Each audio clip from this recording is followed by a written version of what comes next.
Hello, everyone. What is up? Welcome to our live lesson, live pronunciation lesson. Super excited to be here. I hope you are too. Today, we are going to talk about one of my favorite topics to discuss and to teach, and that is the different T sounds in American English. How are you doing? Hello. What's up? I'm going to wait a minute for everyone to join. In the meantime, if you are new to my world, my name is Hadar.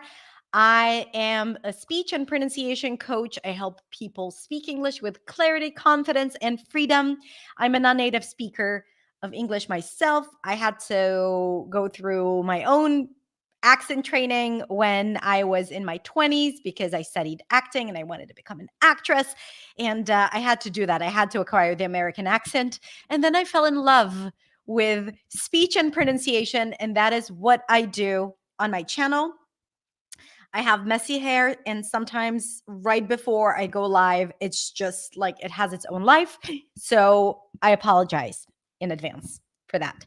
Hello, everyone. Okay, so the reason why I'm passionate about this lesson is because this is where we go deeper into the way the brain works and the way pronunciation works, or how sounds are organized in the brain and in the mouth. So before we start talking about the different T sounds in English, I want to explain something very fundamental about pronunciation.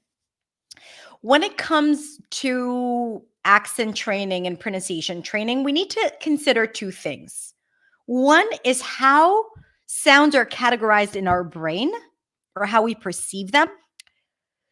We want to recognize that there's also the grapheme, the representation of the sound. That's the spelling.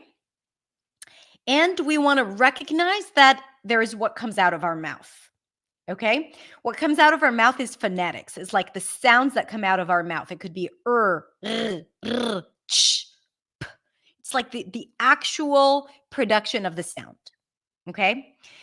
And these are the sounds that are created.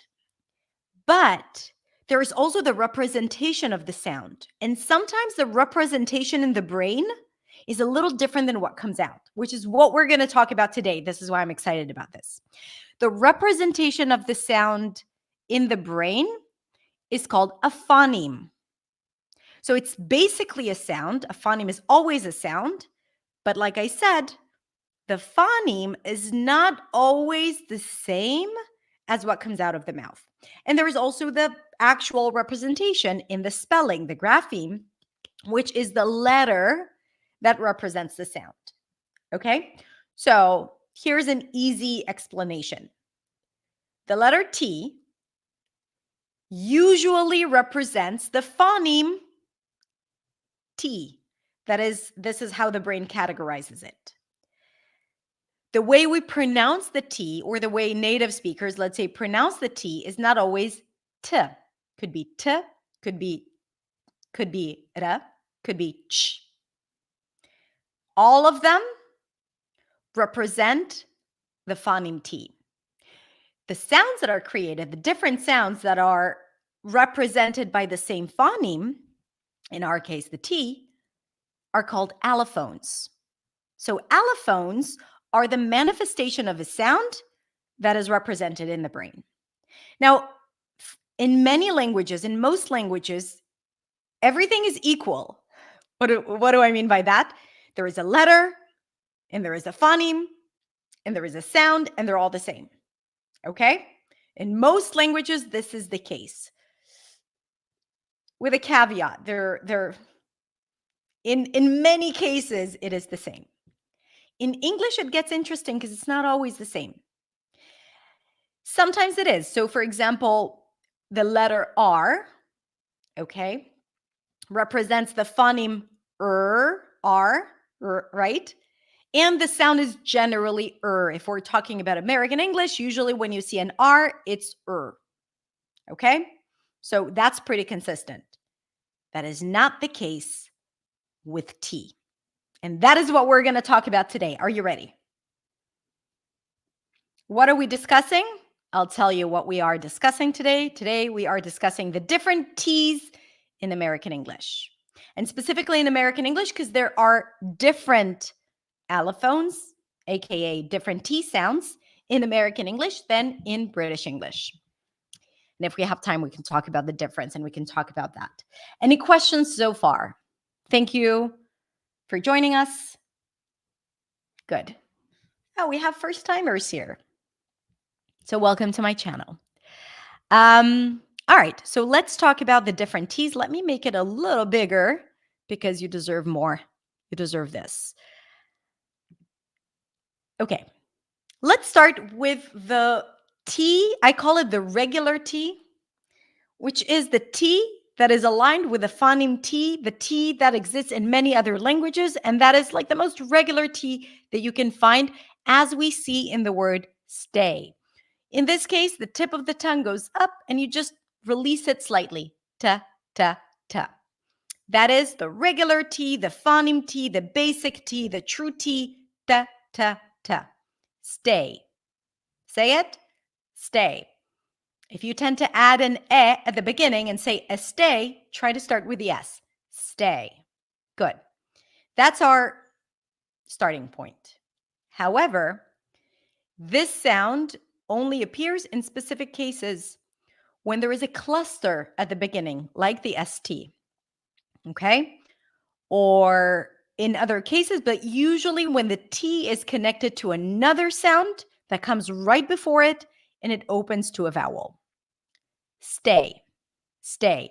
Now, as you can see, I put the IPA, the International Phonetic Alphabet, and you'll see how we distinguish between the different T's, the allophones of the T, in IPA, because in spelling, it's going to be the same. But when we use IPA, the International Phonetic Alphabet, we have different ways to represent this T so that you know that it's actually this T and not the other T. And some of them are very distinct. Okay, let's look. We're going to come back to this. Let's look at this word. So if I were to use the regular T, I would pronounce it like this. Cat, cat, t, t, t. That's the regular T, the original T, if you may, the phoneme of the T that is represented by a very pure neutral sound, t, cat. However, in American English, this is not how you pronounce it. Also in British English, when the T is at the end or before a consonant, it is a held T, which means that you hold it, you don't release it. This is how you write it, with like a little doorstop. This is how my speech teacher used to call it. Listen, cat. Now, for those of you watching, please say it out loud with me. It's not enough to hear it. It's not enough to listen. Even if you have people around you, don't be shy. This is how you learn. Own your speech practice. Put a T at the end. Healthy. Cat. Say it out loud. Cat. And then you can ask questions so you know if it feels right or not. Stop T, held T, both are the same. We call them either a stop T or a held T. Okay? Cat. Cat. I stop the air here in the lips, cat, or here in the throat with a glottal stop, which we'll talk about, cat.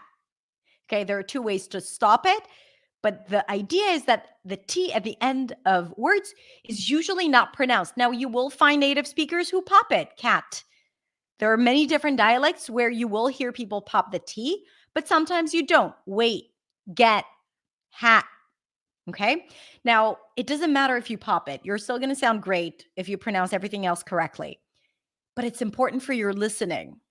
So treat this not as this is the only way to pronounce these things, but really an opportunity to open your ears, to change the way you perceive sounds, and to recognize that sometimes your brain plays tricks on you and you hear different things than how they're actually pronounced. When the T is at the beginning of a word or the beginning of a stressed syllable and there is a vowel right after, it's an aspirated T.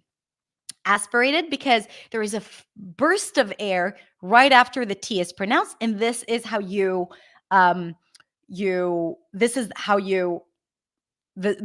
IPA symbol that represents the aspirated T. So this is how it sounds. tap. With a regular T, it would sound like this: tap, tap, tap. For native speakers, if they don't hear the aspiration, they might analyze it or perceive it as a D, tap, because they're so used to hearing the aspirated T. So, like, that is what indicates that it's actually a T and not a D. Tap. So you block the air, you allow the air pressure to build up, and then you release it with a puff. It's like almost like you're adding a little H, or like you're whispering. Tap. And then the P. For those of you who may notice, you can also hear the held P at the end. Tap. Tap water. T between two vowels. What happens here? Do you guys know? I know a lot of you know what happens here. How do you call the T that is in between two vowels in unstressed syllables? What happens to a T in this word between two vowels in unstressed syllables? Because if it were stressed, the T would be aspirated. City, city. Say it out loud with me. City, city, city. Hadija says it's an R. To some speakers, it does sound like an R. It's a flap T. It's a flap, which is the beginning of a trill. What does that mean? A trill is this, where you trill the tongue. That sound is usually associated with an R sound, like in Arabic, Russian, Spanish, right? There is also a flap, ra, ra. That's just the beginning, right? Like the tongue touches the upper palate really quickly, but it doesn't do the whole like circle there, like the whole vibration thingy for the trill. That's a trill. Ra, ra, ra. That's a tap. Spanish speakers, you know the difference between pero and perro. It's really the same. That's what the tongue is doing. A flap and a trill. The T between two vowels is actually a flap. Ra, ra, ra. And this is the IPA. City, city, city, city. Got it? Good. When the T appears at the beginning of an unstressed syllable, meaning that there is a schwa sound, for those of you who know what a schwa is, a reduced vowel, and then an N, like in the word curtain, curtain, we just pronounce it in two different ways. There are two ways to pronounce this sound. It's either what I call a nasal T, meaning that you bring the tongue up, curt, like you do for the rest of the T's, but you hold it and you release air through the nose. Curtain, curtain. Okay? So you don't release. It's kind of like it's a shortcut that the mouth takes. You don't release it through the mouth. Curtain. Not that it's a mistake. You will hear people pronouncing it this way, curtain. Okay? Definitely in British English. In American English, curtain. This is how you'll hear it.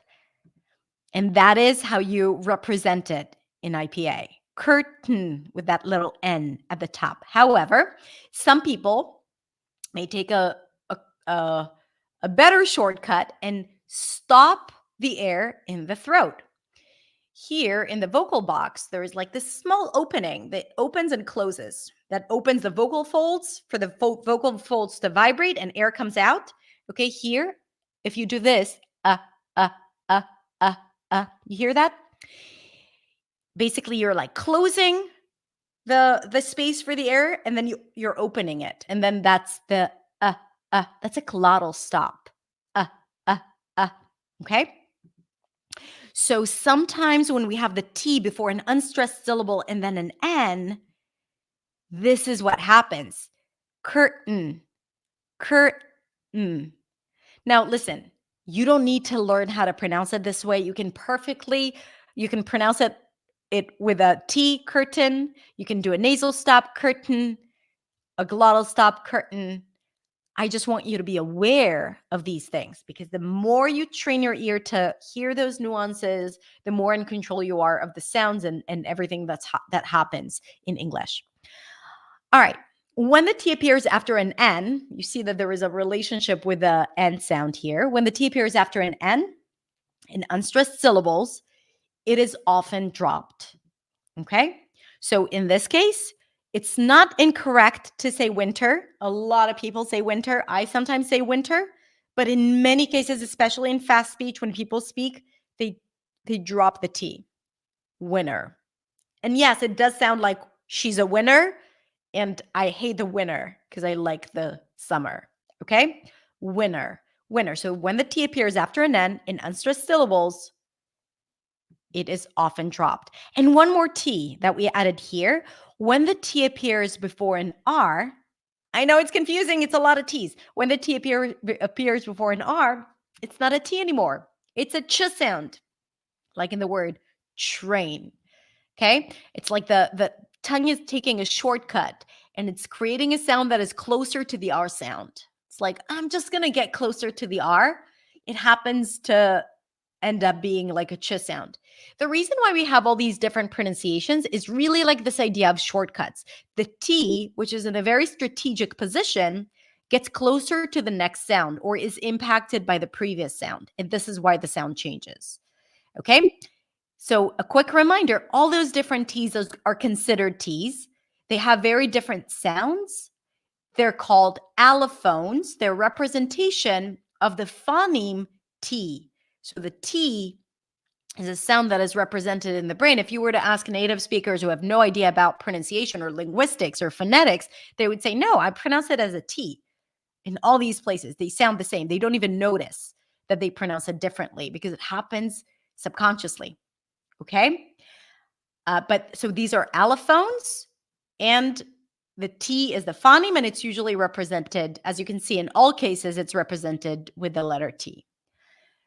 Okay, any questions so far? We're going to practice everything in depth, so don't worry. Good. A lot of you answered my question. Let's practice. Let's practice a few words here. Held T. Just follow me, okay? We're going to do it quickly. And then there is a quiz. So stay for the quiz to see if you've learned. Feet. Wait. Bring the tongue up. Hold the breath. You can also hold it here with the glottal stop, but right now we're practicing the stop T or held T. Mark it.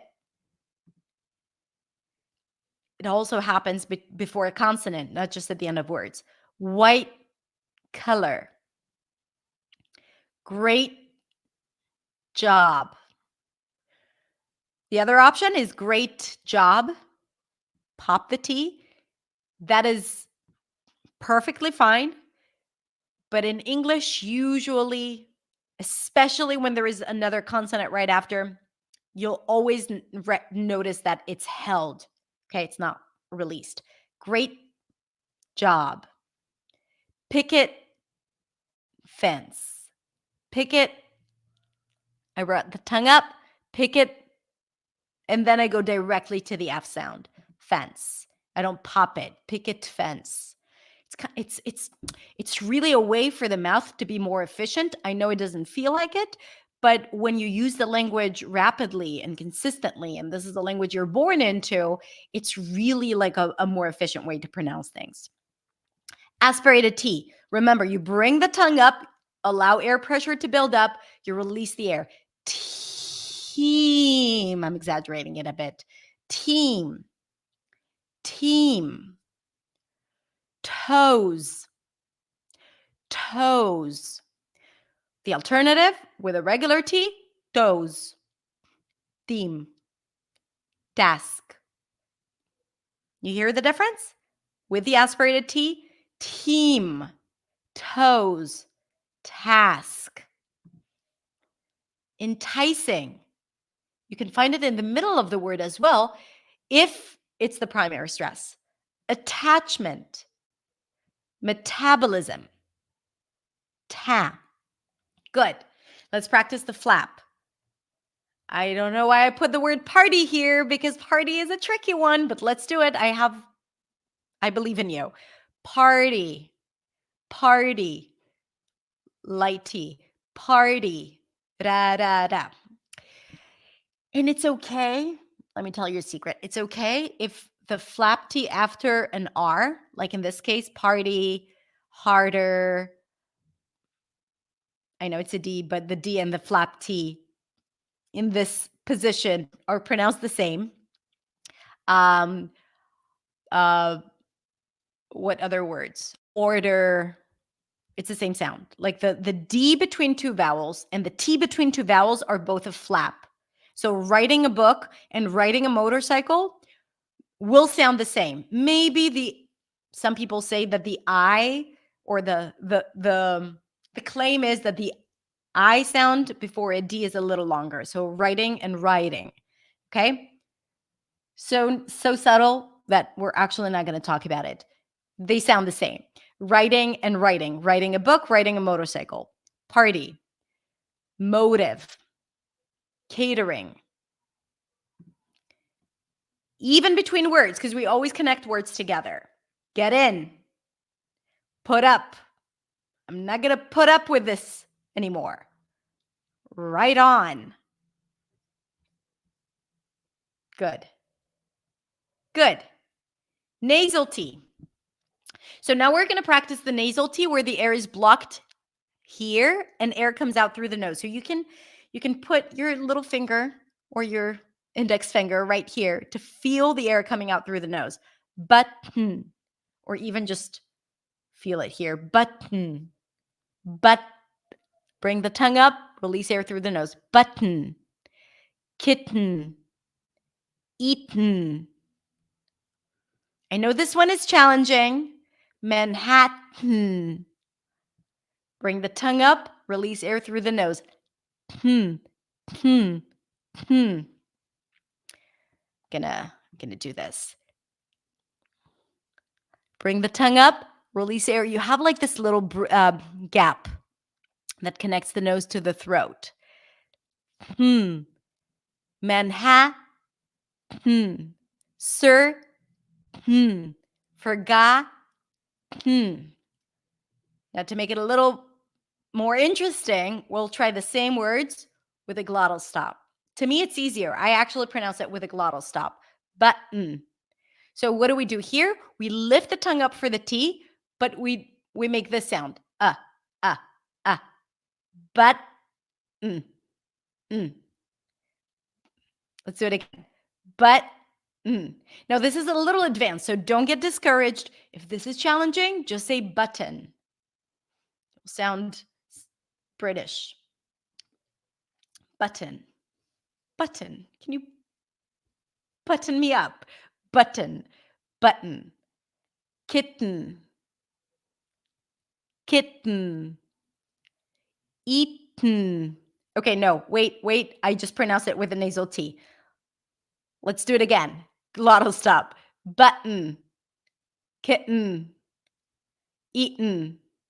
Okay, it's like you're saying with the tongue up. Okay? Maybe that's easier.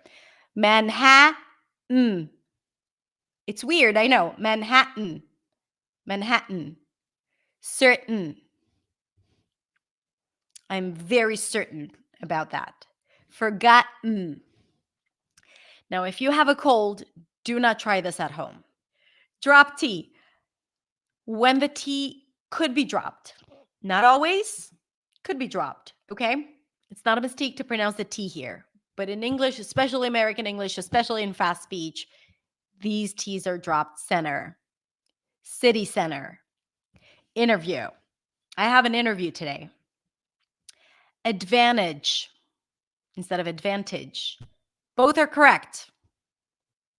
Two different options. Also in phrases, doesn't it? Doesn't it sound a little different? Or isn't it true?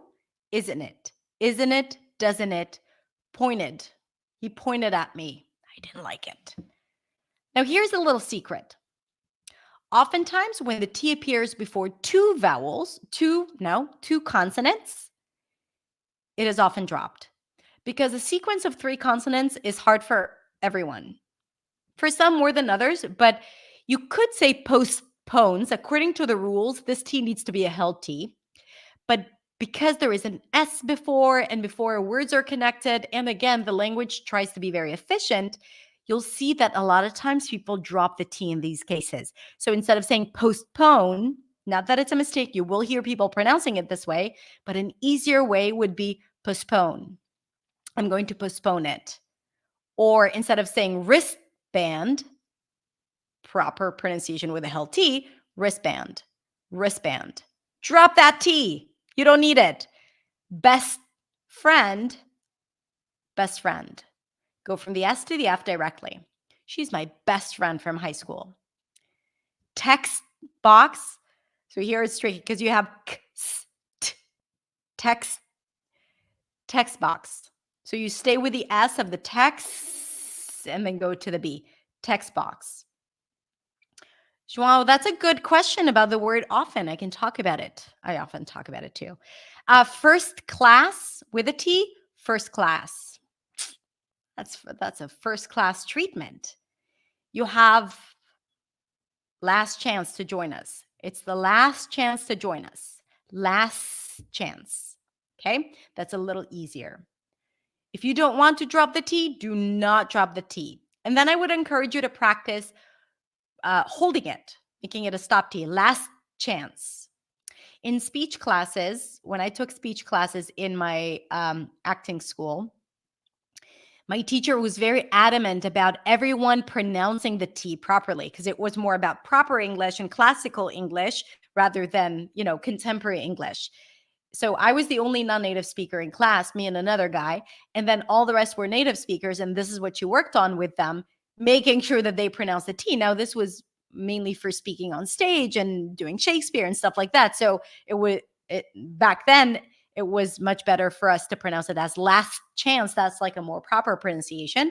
But as you go from focusing on projecting your speech or speaking on stage into more contemporary speaking or just seeing what happens, then you'll notice that people do drop it.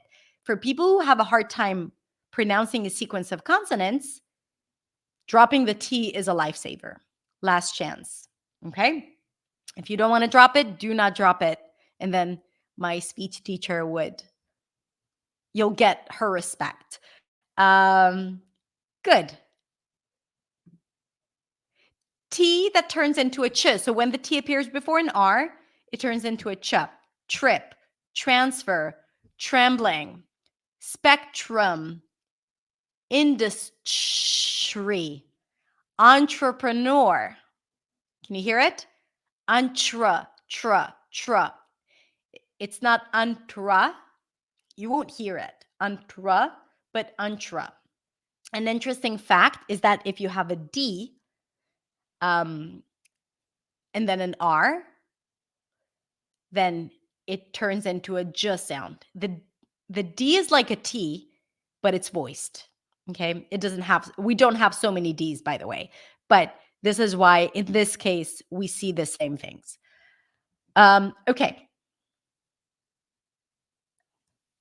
Often, before we go into the quiz, to pronounce the word often is a unique word in a way. And I would treat it differently. And I can tell you that you can pronounce it either with the T or without the T.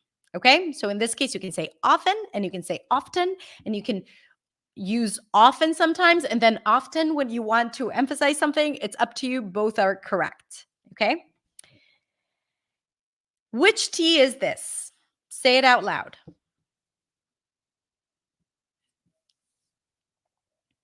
Which T is this?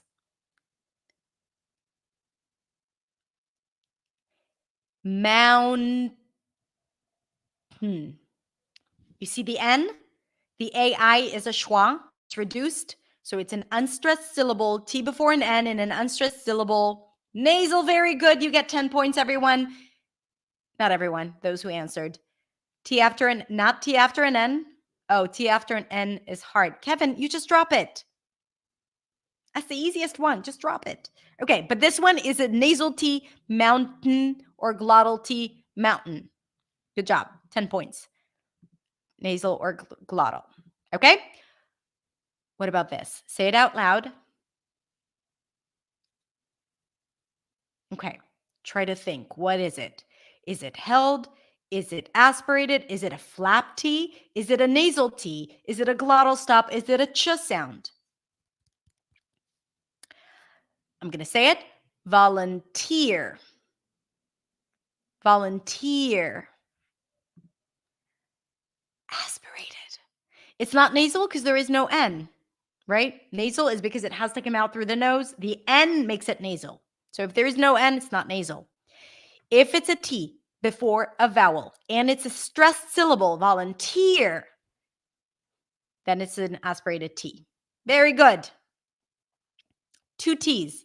What's the first one? What's the second one? I'll answer questions at the end, I promise. Okay. The first one is, the second one is fantastic. They're different. I know they maybe sound the same to you. First one, very good, aspirated, tick, regular T. Fantastic. When the T appears after an S, it's a blend. So that's like where we hear the regular neutral T in a way. Fantastic. It's not a stop T. We don't say fantastic, right? That would be a stop T. An aspirated T in this position, in both, would sound like this. Fantastic. That's also not how we pronounce it. Fantastic. Good? Good. It's not a flap. It's not a flap. We don't say fantastic. That would be a flap. I want to answer questions. Debbie says, is important also pronounced with a nasal sound? Yes. Important. Nasal or glottal. Important. Okay? And someone asked about the word variety. What is it? Variety. Ri. That's a flap T. Say this word out loud. I hope you don't need it anytime soon. And if you do, you get access to the right one. Antibiotics. Antibiotics. Okay.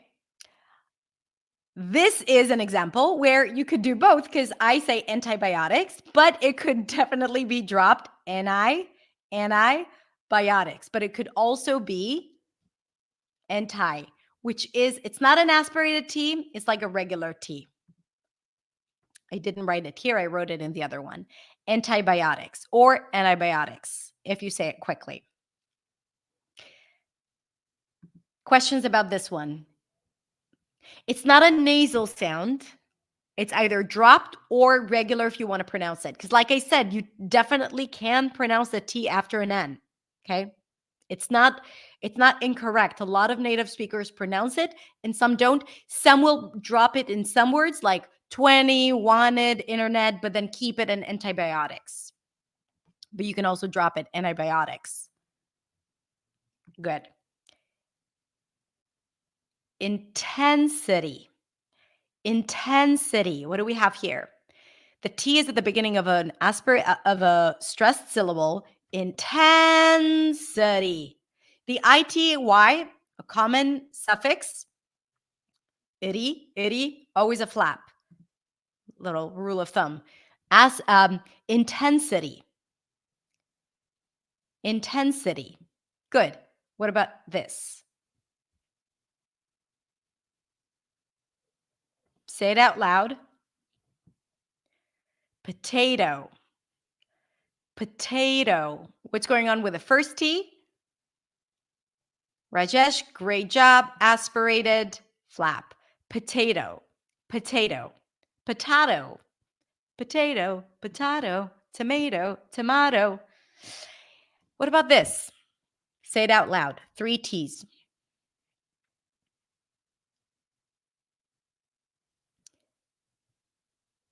The first one can be pronounced in 2 different ways. Second one, only one way. Third one, 1 or 2. Entertainment. Entertainment. I did pop the T at the end. So, option 1, you can drop the first T. Enter, then aspirated T. Tainment. Held T, or you can pop it. Mint. Like if you do, it has to be very minor. You can also say entertainment. entertainment. And then the first T is a little softer than the second T because the first T is a regular T. Entertainment. Good. What about this? Say it out loud. Contract the ch sound. Contract. You know this, but notice that the T is in the spelling, but it's actually not the T phoneme. It's a sh sound. Okay? This is not an allophone. It's just the T happened to end up being there representing this sh sound. So actually the phoneme is a sh. It's not an allophone. It's a sh. Okay? This is just like a little trick question. Okay, but we see it like reflection, condition, intentional. When the spelling is Tion, it's actually not representing the T phoneme, the regular T or the T sound, but a sh sound happens. Okay, let's practice it in sentences. That's the last thing we're going to do today. Okay, so I'm going to read it slow. I'm going to read it normally once, then slowly explaining each T. We're going to do it together and then once normally again. It was great to meet them at the event. It was held. It was great held to. I release it. Now, this is unstressed, but it's like slightly aspirated. It was great to meet held them at the event. Held at, I stick the tongue out. All right, so this is actually another T, just so you know, where the T is actually on the teeth. At, I'm going to put my, at the event. It was great to meet them at the event. You can hold the T, you can slightly release it. Both are fine. Now, about the meet them, if you pronounce the TH here, then it's a held T. Meet, again, T on the teeth, meet them. But in many cases, people will drop the TH for the them. And then what happens to the T there? Meet them. It was great to meet them at the event. Now, I have to say something about the word to. The word to is weird. It behaves differently. If it's unstressed, a lot of times, even though it's at the beginning of the word, and technically it's supposed to be aspirated, in many cases, it's going to be a flap. Like, I need to go to see her. I need to go to see her. Or I need to get a doctor, right? I need to.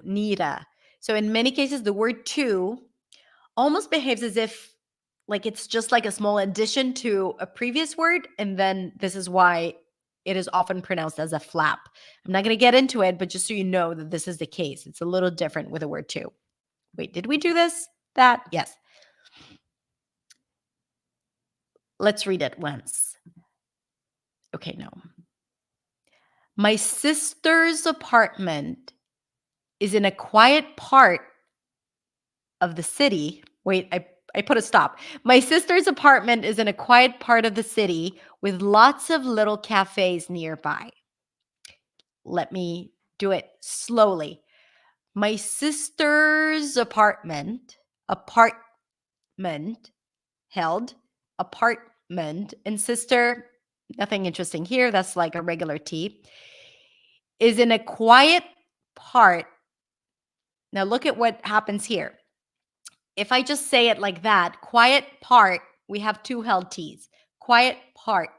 If I connect it to the next part, then it becomes a flap T. Why? Because I connect words, connected speech, the T changes the position to being between two vowels.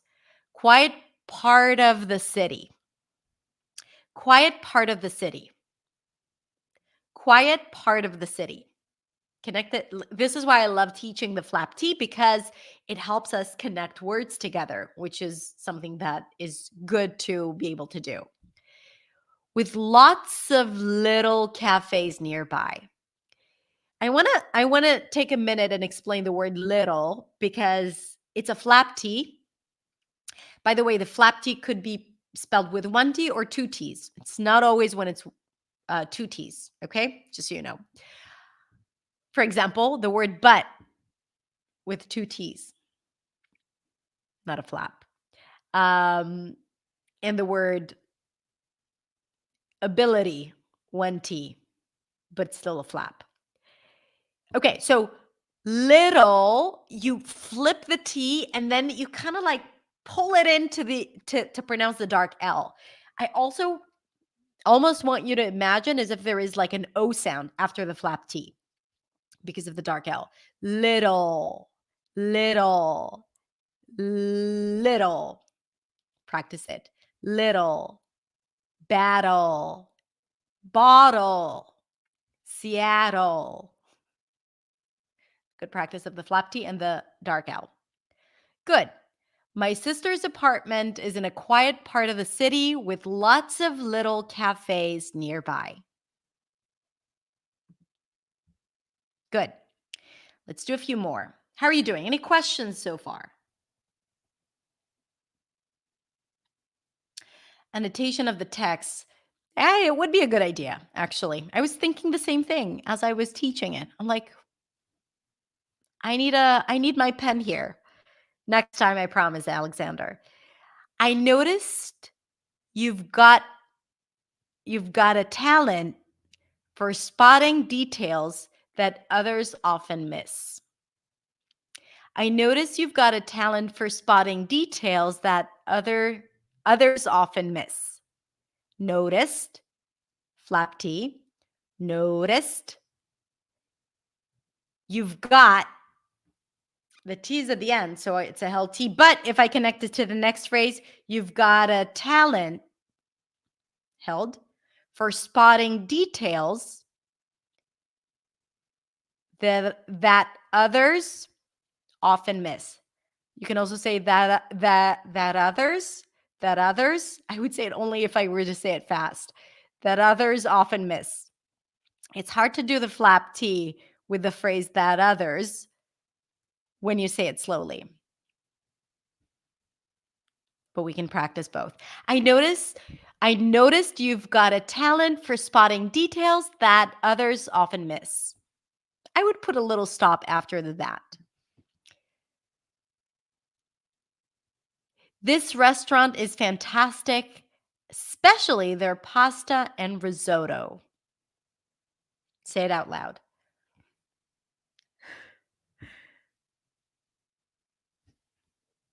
This is like a funny comment. I have to share it. Da da da da da da da da da da da flap T.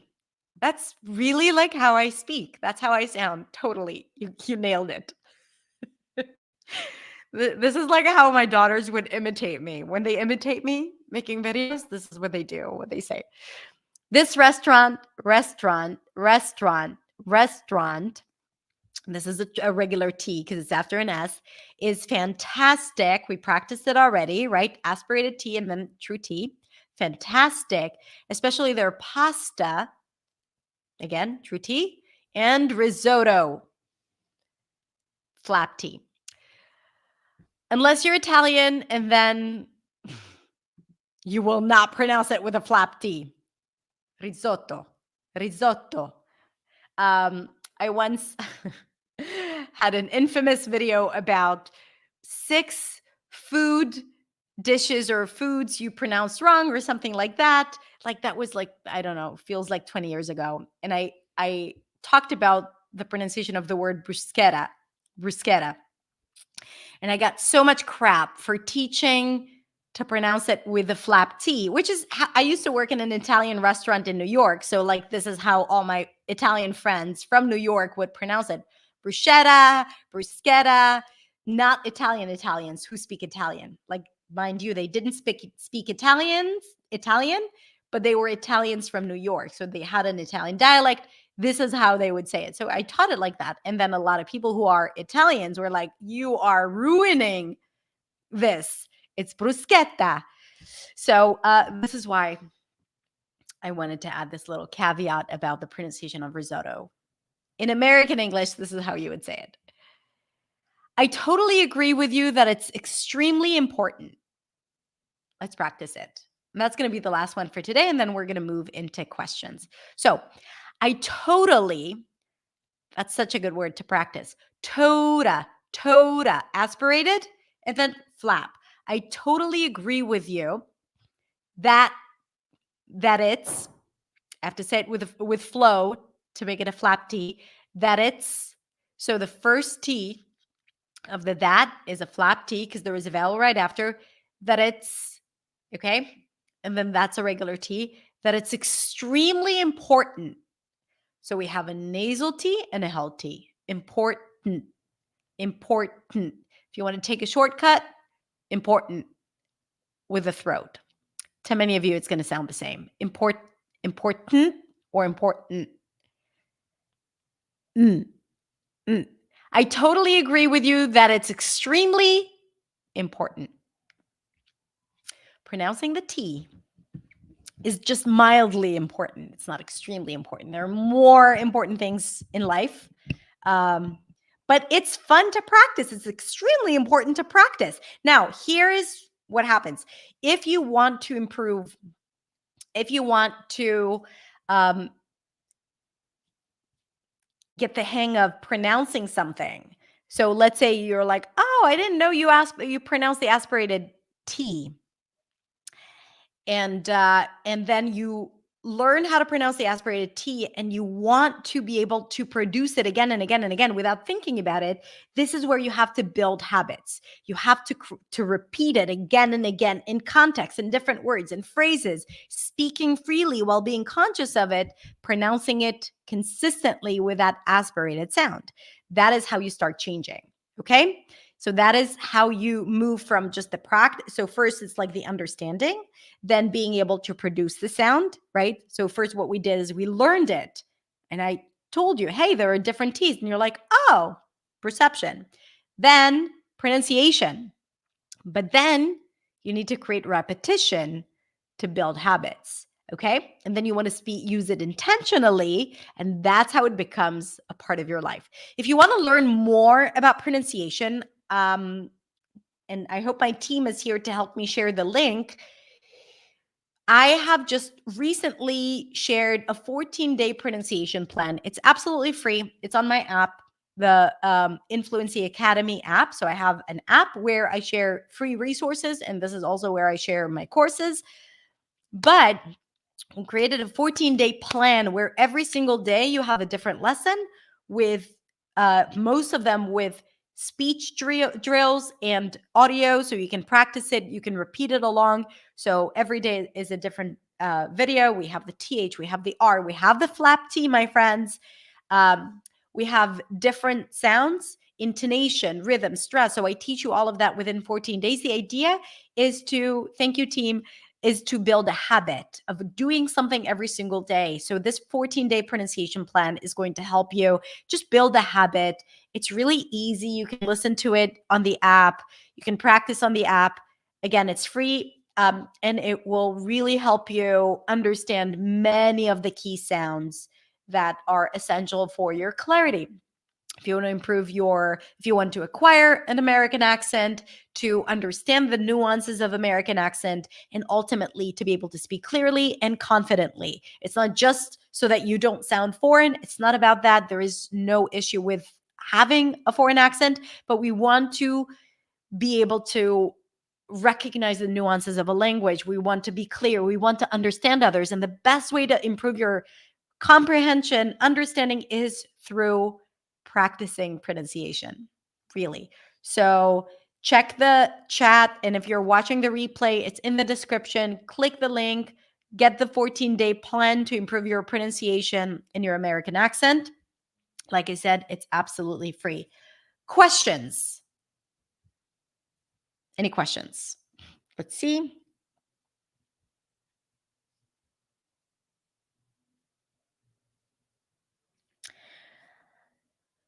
Yes, like I see that a lot of people say, okay, someone said the point is replace the letter T with D. Yes, like mentally that could help only when the T is between two vowels in unstressed syllables. So for example, in the word atomic, the T is between two vowels, right? But we don't say atomic. okay? Because it's a stressed syllable. So we want to be mindful of that. Shadowing exercises can really help, okay? So take that into consideration. Vitti says, the stopping T always gets me. It's kind of hard to say and then just start another word. So great. I agree. And for some, it's harder than others. It depends on your first language. Here's what I have to say about it. If you had to prioritize all the different T's, this is how I would do it. Flap T / aspirated T. To me, they're equally important and they make a huge difference. Flap T, because especially if you're leaning towards American pronunciation, because it helps you connect words together. It has that it helps you become more efficient. You have to be a little effortless with your tongue and your mouth to be able to pronounce it, which is good. Like we don't want to put in a lot of effort, right? So the flap T has a lot of influence on your overall speech and aspirated T on your clarity, because aspirated T is important for clarity. These are the two important ones. The rest are less important. Okay. The rest are it's like a nice to have. So if you say wait here, most people won't even notice that you pop the T. Okay. It's not a big deal. Wait here. So choose your battles. If you're at a level of fine tuning it and you really enjoy it, then great. If not, spend your time focusing on things that will actually make a real impact on your clarity. So these two first. TR is also helpful. So train, trust. That's an easy fix, by the way.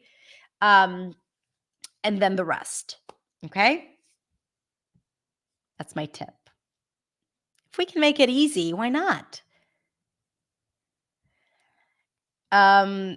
This is going to be recorded, so you'll have a replay. You'll be able to watch it. Sometimes in Spanish with flap T is a soft R. Yes, it is. It's actually like when you look at the IPA, I didn't invent it. It's not a shortcut that I say, oh, okay, this is what we like.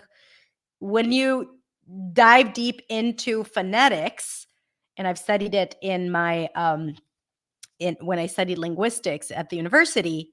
So it's the same symbol, it's the same behavior. The short Spanish R, as in pero, is exactly the same phonetic symbol as the flap T and flap D. Okay, flap T and flap D. Same phonetic symbol, same behavior. There are no other options there. I once saw someone tagged me in a video of someone mentioning that this is not true. That's BS. Like it's the same sound. If I don't drop the T, do I sound like American accent? Well, it depends which word you're talking about. So for example, if you say 20 in common words, it will probably stick out because people don't usually say 20, they say 20, and people usually don't say wanted, they say wanted. So it will stick out, but it's not going to be, if everything else is correct, it would sound like a dialect or something like that. But antibiotics is, you could totally pronounce the T here. So the more popular or frequent the word is, the more likely for the T to drop when it's after an N. Okay.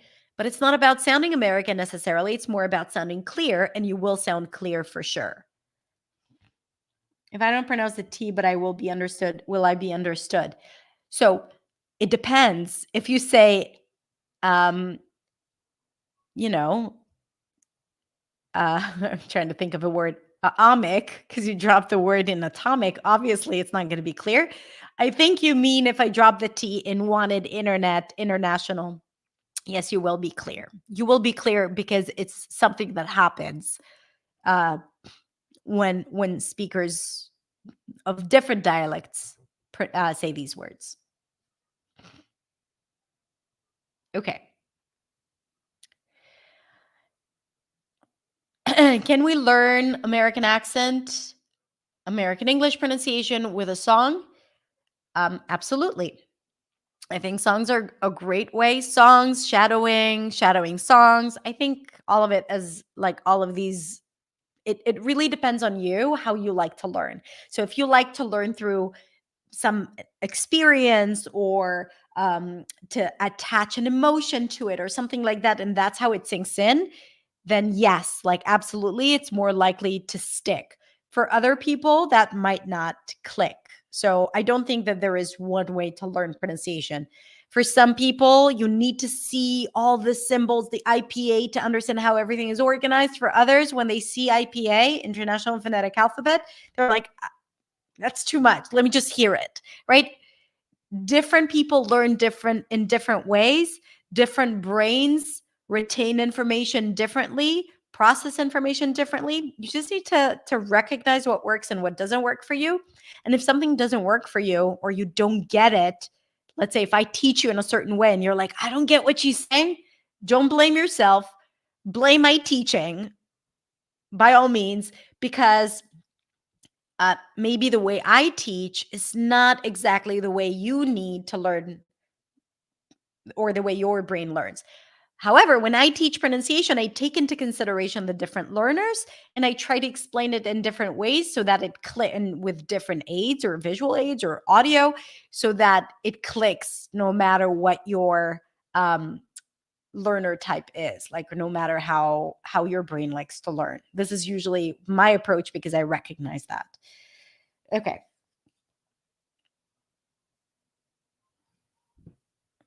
I think there are too many differences between British and American accent to use your app for learning pronunciation. I'm not, Joanna, I'm not sure what this means. I do teach American pronunciation, but a lot of the sounds that I teach are relevant for British English as well. If your focus is on British English, then the only sound that is not relevant that I do in the 14-day app or in my courses is the flap T, because in British English, it's not Betty. It's not Betty. It's Betty. Betty, like with a light T, Betty. So that's the thing. But just so you know, like when it comes to sounds, most of the sounds are the same.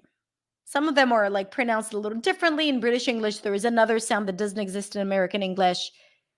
The main difference is in the flap T, the T's, the R, because the R is dropped when there is a consonant right after. And the rest is like intonation, rhythm, stress, all of that, like that other layer.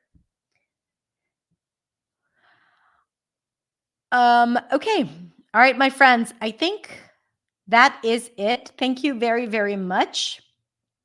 I'm going to link again to the 14-day pronunciation plan if you want to explore other sounds. And that's it. The flap T is there as well.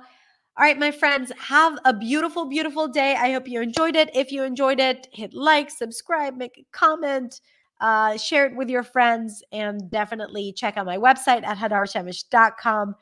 And that's it. I'm also on social media, on Instagram at Accentsway English. No, Hadar at hadar.accentsway. All those handles. I totally forgot. All right, my loves, have a beautiful day. I'll talk to you soon. See you next time. Oh, next week, next Tuesday, there's a really cool video that I think you're going to love. So tune in, subscribe if you haven't. Bye, guys.